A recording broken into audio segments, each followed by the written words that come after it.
Bonjour, bonsoir à tous, vous qui regardez les vidéos que ce soit le jour ou la nuit, c'est DVD Pro Catch. Oui, il y a un petit nouveau dans cette nouvelle illustration, c'est que maintenant vous voyez un genre de fond vert avec justement le logo et ce qui est affiché en haut à gauche, review, tandis que en bas à droite, il est marqué justement mon logo. Donc si ça vous semble un peu nouveau cette nouvelle illustration, peut-être que je vais en refaire si ce sera, on va dire, plus simple. Et par contre, ça demande beaucoup de boulot pour faire des illustrations en, en review comme ça, avec différentes couleurs. Mais en tout cas, quand j'ai vu ça et quand j'ai essayé, je me suis dit, bordel, c'est génial. Là, je parle de l'illustration que je fais, hein, et que peut-être que ça attirera des vues ou pas du tout. C'est un peu comme avec les miniatures. Par contre, il faudrait que je trouve la bonne technique. Vu comment il y a quelque chose que je sais faire, mais il faut que je trouve la bonne recette, tout simplement. Oh, pour revenir à Cinéphile, tout d'abord, lui, il a commencé à me dire des messages. Tout d'abord, je crois qu'il avait glissé un message dans le coffret Iron Will et dans le coffret de John Cena. Je crois que tu voulais parler du présentateur qui présentait le show et que John Cena parlait l'origine de You Can See Me. Et dans Elimination Chamber, quand tu dis l'enfant prodige, on pense directement à CM Punk. Donc pour moi, c'est fort évident et j'ai pas besoin d'en apprendre plus vu comment je sais déjà tout. Mais le truc que je n'ai pas aimé chez toi, oui, le truc que j'ai pas aimé, c'est quand tu dis la date de mon anniversaire. Alors que j'ai fêté il y a pas longtemps. Donc c'était en octobre, mais que tu veux que je te le donne alors que c'est déjà trop tard. Car tu l'aurais déjà dû le dire bien avant. Et du coup, je ne veux pas te le dire, vu comment j'avais déjà fêté. Et en plus, c'était, on va dire, c'était mon anniversaire après, et que c'était l'anniversaire de Cédric. Vu comment c'est lui qui m'a fait beaucoup plaisir depuis pas mal de temps. Et que même s'il répond pas toujours à mes vidéos, je le dédicacerai toujours, vu comment lui au moins il est hyper sympa et que il est simple, tout simplement. Tandis que toi, cinéphile, toi tu demandes ça alors que j'ai fêté il y a pas longtemps. Donc la preuve par là que tu te fous bien de ma tronche. Car déjà si tu l'aurais su, tu l'aurais déjà dû dire à l'avance. Et maintenant, je te dis c'est trop tard. Et que même en vidéo, j'étais frustré quand tu m'as pas voulu le dire et que je t'ai dit que tu étais un malpoli, tout simplement. Et que si jamais tu voulais que je fasse ton anniversaire, cette fois-ci je dirais non. Je dirais non catégoriquement, vu comment tu n'as pas été hyper cool. Je dis ça parce que depuis pas mal de temps, tu n'arrêtais pas de dire qu'est-ce que tu regardes en ce moment, tu regardes quoi en ce moment, tu regardes quoi en ce moment, tu regardes quoi en ce moment, tu regardes quoi en ce moment. Ça, c'est ce qui me faisait absolument chier de ta part. Car à la place de me dire ça, tu m'aurais dû me dire ça à l'avance, au lieu de dire ça comme un gros débile. Et que maintenant, tu n'arrêtes pas de me lécher les pieds en me disant s'il te plaît, donne-moi ça, mon petit chat, mon petit souris, mon petit chien, mon petit... ce que tu veux. Déjà, j'aimerais te dire, arrête de jouer au lèche-pied avec moi. Parce que déjà, je ne suis pas ton petit chat, je ne suis pas ta petite souris, je ne suis ni l'un ni l'autre. Et faudrait que tu arrêtes de dire ça parce que je sais très bien que c'est du léchage de pied. Et encore le mot est bien faible parce que si j'aurais voulu, j'aurais dû dire lèche-cul. Donc pour ça, arrête de jouer au lèche-pied, ça ne marchera pas avec moi. Parce que je suis sympa, mais pas pour tout. Car je veux bien en dire beaucoup plus. Par exemple en vidéo, certes, tu es un gourmand des vidéos, mais quand je dis que je veux sortir les vidéos telle l'heure et tel jour qui me plaît, c'est que je suis sérieux. Et qu'il ne faut pas me forcer parce que si on me force, je deviens agressif, méchant, surnois, ce que vous voulez, quoi. Et que quand j'essaye vous dire quelque chose, que ce soit en message ou par vidéo, ben, je veux donner une bonne image de moi-même. Peut-être que Orbat a peut-être compris ce que je voulais en dire. Par exemple, quand elle m'a expliqué les systèmes de ma notation, je voulais dire ben, clairement et poliment les raisons. J'espère que ça t'aura beaucoup appris. Car c'est vrai, j'ai des chiffres beaucoup illimités. Hein. Ça, je vous le cache pas du tout. Et que là, je tarde quand même, mais je vais vous montrer ben, le pay-per-view en question de 2014. Voilà, Money in the Bank 2014. La victoire de John Cena, la victoire de Seth Rollins, l'entrée de Roman Reigns, qui gagnera pas le match dans le Money pour décrocher les ceintures. J'allais dire n'importe quoi. Et pour les DVD, ils commençaient déjà à mettre les logos comme ça. Que ce soit celui-là ou celui-là. Sachez que c'était pas encore là que les logos ont été placés dans les protections, dans les jupes du ring, dans les logos, tout ça. Donc pour les shows comme ça, c'était pas encore diffusé. Je crois bien que c'était lors d'un épisode de Raw et de SmackDown, après que ce soit SummerSlam également, qui vont exactement le mettre.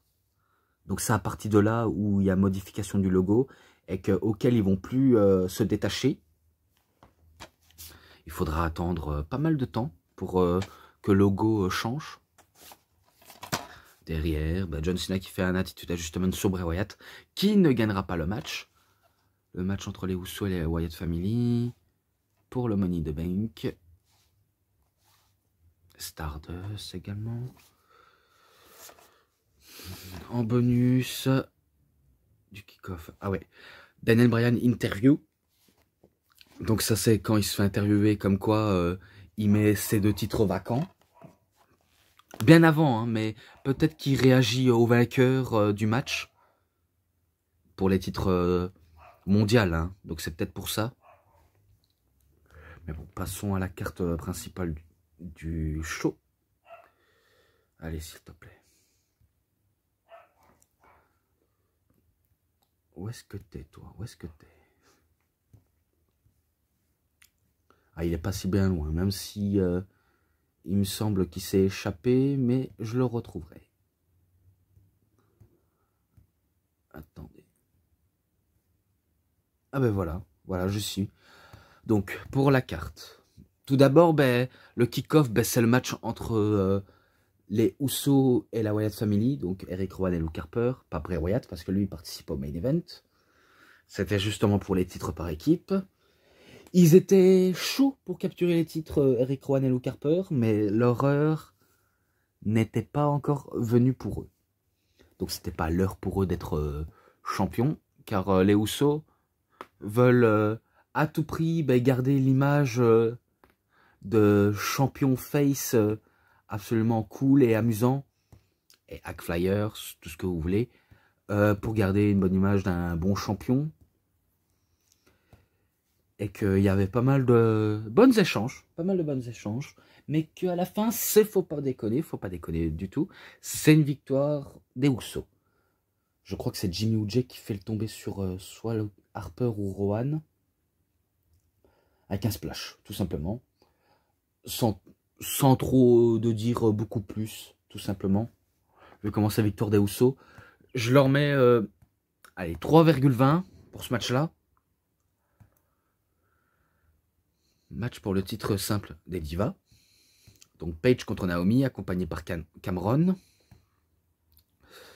Victoire facile de Paige. Je le dis, c'est victoire de Paige. Même si Naomi a beaucoup de technicité dans le ring et de l'agilité, mais c'est pas, on va dire, elle non plus son heure de gloire. Non, loin de là, ce sera pas son heure de gloire également. Vu comment Paige, on sait bien qu'elle est encore nouvelle dans ce système. Et d'ailleurs, là, vu comment je regardais Full Gear, et qu'elle a combattu face à Britt Baker, et que Paige, il faudra l'appeler Saraya. je vous dis ça comme ça, vous saviez ce que je veux en venir et ce que vous pouvez adorer. Si vous kiffez la EW, ce sera fait pour vous, comme la WWE. Donc moi, les deux compagnies me plaisent, malgré les différences. Et que ce match-là, ben, pareil 3,20. D'ailleurs, ça me surprend, c'est qu'il ne figure même pas dans les cartes principaux.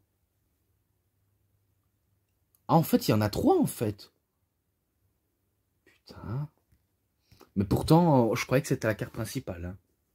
Mais c'est pas grave. Si je me gourre, ben, tout le monde se gourre. Car, faut pas dire, ça n'existe pas une vidéo pronostic où tout le monde se gourre jamais. Donc, pour moi, ça n'existe pas. Et là, en match simple encore, Adam Rose, accompagné par ses Rosebud, donc ses partisans de la fête. Oui, car il était accompagné par plusieurs personnes qui faisaient la teuf dans le bus. Et que parmi la plupart des gars, ben, il y a les personnes qui vont devenir des gros stars après Adam Rose. Donc ils vont justement lui passer carrément par-dessus pour atteindre les échelons de la WWE. Et que Adam Rose lui l'affronte Damon Sandow. Et je vais vous le dire, vu comment Adam Rose est encore hyper over et là qui vient de débuter, c'est un peu normal qu'on le fait gagner. Donc voilà, victoire de Adam Rose avec un genre de brise-nuque modifié. Et que ce match-là, allez, il est pas si, on va dire, si explosif, il est pas si dégueu aussi, mais c'est un 3,10 vu comment ils nous ont un petit peu proposé des bons moves, mais c'est pas encore assez puissant. Mais c'est pas mal vu comment il fête sa victoire en faisant la teuf et il en est tranquille, il en est fier. Et là, ouais là, pour le Money in the Bank, ladder match, donc pour le titre, enfin, pour avoir une chance pour le titre si on cache in sa mallette. Donc, je vais vous citer les participants. Seth Rollins contre Dean Ambrose, contre Dolph Ziggler, contre Jack Swagger, contre Kofi Kingston, contre Rob Van Dam. Oui. Que Jack Swagger, toujours par Seb Coulter, qui l'a accompagné. Vu comment j'ai dit que Seth Rollins venait de trahir le Shield pour rejoindre l'autorité, car la WWE et l'évolution, l'autorité lui ont promis un avenir radieux dans le roster. Et d'ailleurs, ce sera entre le cas. Je dis entre le cas parce que il aura un petit peu eu des illusions, même si il a réussi son coup définitivement. Et que certains à cette époque voulaient assister à sa défaite. Vu comment on le détestait, c'est vrai que quand il était passé en mode heel, on l'adorait le détester parce que il a trahi ses frères du Shield et qu'il n'arrivera jamais à le cash-in. Donc ça, c'est ce qu'on disait à cette époque-là. Que vu comment il n'a pas, on va dire, tous les critères pour devenir un grand main eventer, et il en est parvenu, malgré qu'il n'a pas un physique que recherche Vince McMahon. Mais il a réussi son coup. Malgré tout, il aura réussi son coup et qu'il est présent dans Destruction of the Shield. Je tenais à vous dire, entre le match entre l'évolution et le Shield, leur deuxième affrontement, j'avais fait une terrible erreur. Oui, mais une terrible. J'ai dû la modifier, vu comment j'avais dit un 3,70, alors qu'en vérité, j'avais mis un 4,20. Donc j'ai dû le modifier pour éviter de me faire passer pour quelqu'un qui modifie les donnes. Faut dire quand je suis hyper lancé, c'est un peu normal que je dis des trucs à la va-vite. Donc sachez-le. Et du coup, j'ai dû en m'excuser et que j'ai réglé le problème. Voilà, pour ça il faut lire en description pour le voir. Et que dans ce match-là, je me rappelle que Dean Ambrose s'est blessé à l'épaule en faisant une superplex du haut d'une échelle. Malgré blessé, il veut continuer, mais les médecins l'obligent à le faire arrêter de combattre. Ça va pas arrêter Dean Ambrose, vu comment il va revenir, il va allumer Seth Rollins. Et au moment où il avait quasiment l'avantage pour aller capturer la mallette, c'est là où Kane intervient. On ne sait pas qu'est-ce qu'il fout là, mais on a bien compris pourquoi est-ce qu'il était là. Est-ce qu'il veut coûter le match à Seth Rollins ou coûter le match à Dean Ambrose? Eh ben, il a fait son choix, il a décidé de coûter le match à Dean Ambrose pour éviter qu'il soit Monsieur Money in the Bank. On peut dire que l'autorité a beaucoup enterré Dean Ambrose. Donc on peut le dire, il a beaucoup enterré. Ça s'est ressenti, même la plupart des catcheurs se sont un petit peu sentis enterrés par l'autorité, par Triple H. Bref, tout ce qui entourait la théorie du complot. Même si ce n'est pas une théorie du complot, mais je vois ça comme du complotisme backstage. Donc il fait un chokeslam à Dean Ambrose et on termine avec un Tombstone Piledriver. Et du coup, vu comment personne ne voulait remonter au ring, c'est là où Seth Rollins, il monte tranquillement, il va capturer la mallette au KLM. Et du coup, là, c'est à ce moment-là où il se dira que c'est lui le futur. Donc il se dit lui-même d'être le futur. En description, vu comment je l'avais déjà noté. Voilà.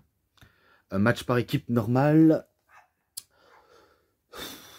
Les frères Dust, on n'a qu'à appeler ça comme ça. Vu comment de côté on a Goldust et Stardust contre Ryback. Donc on n'a qu'à appeler ça The Dust Brothers. Pardon. The Dust Brothers. Oh là là, j'arrive plus à le dire correctement, mais vous avez compris. Donc à un premier temps, ils étaient les frères Rhodes, maintenant les frères Dust. Vu comment Cody Rhodes, il a dû modifier son personnage en Stardust. D'ailleurs, il dira lui-même que sa gimmick de Stardust ne l'appréciait pas du tout énormément. Donc il n'appréciait pas cette gimmick. Et qu'il n'avait pas moyen de le sauver à la WWE.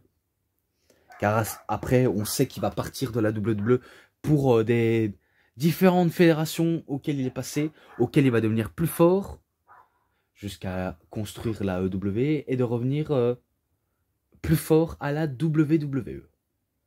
Donc au moins vous m'avez compris. Et du coup, contre Ryback, c'est victoire des frères Dust. Si je crois bien, il a toujours le Crossroads, tandis que Goldust, il a toujours sa prise finish, mais c'est victoire quand même de Stardust et Goldust. Donc voilà, ce match-là, 3,20.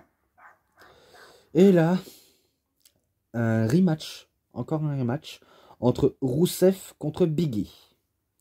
Et le résultat sera le même finish.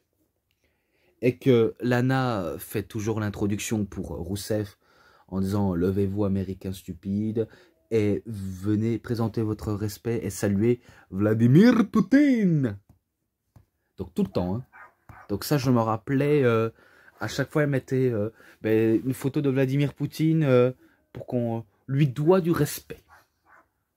Donc, pas trop modestie quand même. Hein. Et que ça nous laisse dire, ok, ils se cherchent vraiment des ennuis. Hein. Ça se voit qu'ils veulent se faire incendier par le public américain. Et qu'on est peut-être presque aux périodes de la guerre froide, à cette période-là, mais on sait bien que ce n'est pas du tout le cas.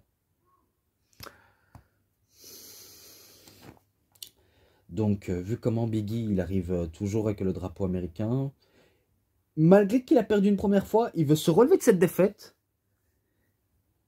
Mais ce sera, on va dire, le match, le dernier affrontement entre lui et Rusev. Vu comment, deuxième tentative, tu perds dans la rivalité.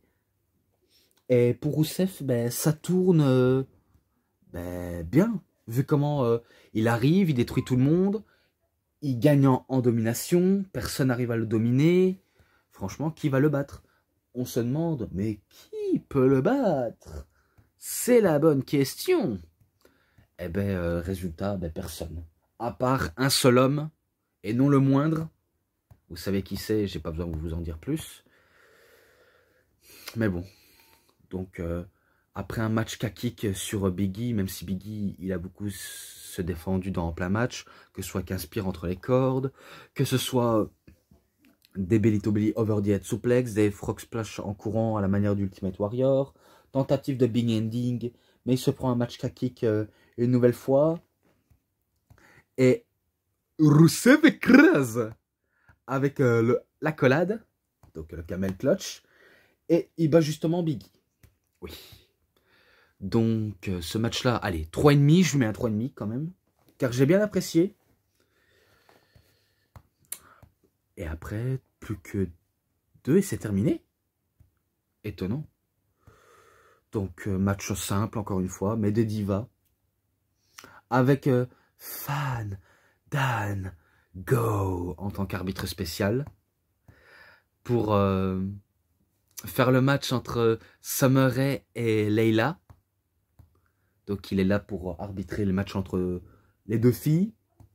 Vu comment elles ont sacré de bons jeux de jambes pour manier la danse. Et du coup, ben, c'est celui qui gagnera, enfin c'est celle qui gagnera, qui pourra danser avec Fandango. Ouais. Vraiment, c'est pas mal. Malgré qu'il n'y avait pas grand chose de spécial à raconter dans ce match. Si ce n'est que ben, l'intérêt autour de ce match, c'est que l'une des deux pourrait battre l'autre pour être la fidèle associée de Fandango. Donc peut-être qu'on penserait à Summer Rae, mais ce ne sera pas Summer Rae qui va réussir à battre Layla, vu comment c'est Layla qui bat Summer Rae. Donc elle bat Summer Rae, et à la fin, si je crois bien, il embrasse Fandango. Je dois pas me tromper des trucs comme ça, mais je sais bien que j'avais vu ça passer. Enfin bref. 3,20 également. 3,20, donc c'est comme avec le match féminin des divas tout à l'heure en championnat, que j'avais cité qu'ils étaient même pas dans la carte principale, mais dans le kick-off, peut-être. Ou dans le début de show, je m'en rappelle plus. Faut dire, j'ai tellement vu et que j'ai dû passer un DVD à l'autre, et du coup, ben, un petit peu trop de mémoire. Un petit peu trop de mémoire, mais j'essaie de m'en rappeler. Voilà. Maintenant, ben, le main event. Pour les titres mondiaux. Oui. Le titre du monde poids lourd et de la WWE à récupérer en même temps. C'est un match de l'échelle, bien sûr. Donc les participants: John Cena, Roman Reigns, Alberto Del Rio, Bray Wyatt, Cesaro, Kane, Randy Orton et Sheamus. Voilà les participants. Et Cesaro, il est accompagné par Paul Heyman. Tandis qu'il y avait l'autorité qu'ils étaient à l'extérieur du ring pour voir le match de plus près.